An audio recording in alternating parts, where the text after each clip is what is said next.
নমস্কার বন্ধুরা, আমার চ্যানেলে সবাইকে স্বাগত।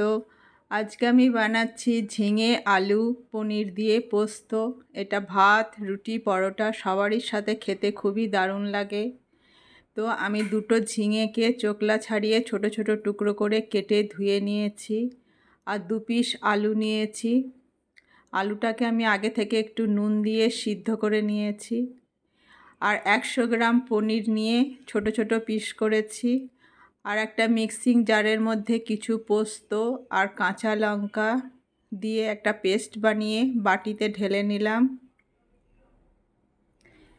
এবার পনিরগুলোকে একটু হালকা করে ভেজে নেব। তার জন্য কড়াইয়ে প্রথমে রিফাইন তেল দিলাম। তেলটা গরম হয়ে যাওয়ার পরে পনিরগুলোকে এবার ভেজে নেব।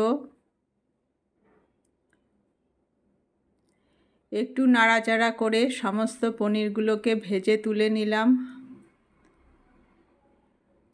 এই রেসিপিটা খুবই ইজি রেসিপি, কিন্তু খেতে খুবই টেস্টি হয়। তারপর ওই তেলের মধ্যে আমি 2 চামচ সর্ষের তেল দিলাম, কেননা পোস্ততে একটু সর্ষের তেলে করলে বেশি টেস্ট হয়। তারপর কালো জিরে, শুকনো লঙ্কা ফোড়ন দিয়ে ঝিঙের টুকরোগুলোকে দিয়ে এবার নেড়ে চেড়ে ওর মধ্যে হলুদ আর একটু নুন দিয়ে এবার ঝিঙেগুলোকে ভালো করে ভেজে নিতে হবে। 3-4 মিনিট ভাজার পর ভালো করে নাড়তে নাড়তে দেখবেন ঝিঙেগুলো এবার ভাজা হয়ে গেছে। এবার এর মধ্যে সিদ্ধ করা আলুগুলোকে দিয়ে দেব। আলু দেওয়ার পরও একটু ভালো করে 3-4 মিনিট ধরে একটু ভেজে নেব।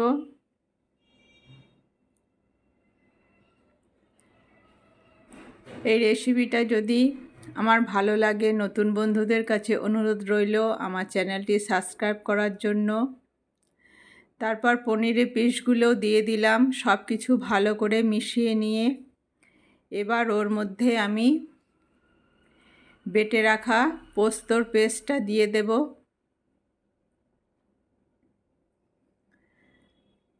সব কিছু ভালো করে মিশিয়ে নিয়ে এবার একটু জলও দিলাম। আর আগেও নুন দিয়েছিলাম, তাও আর একটু পরিমাণ মতো নুন দিলাম।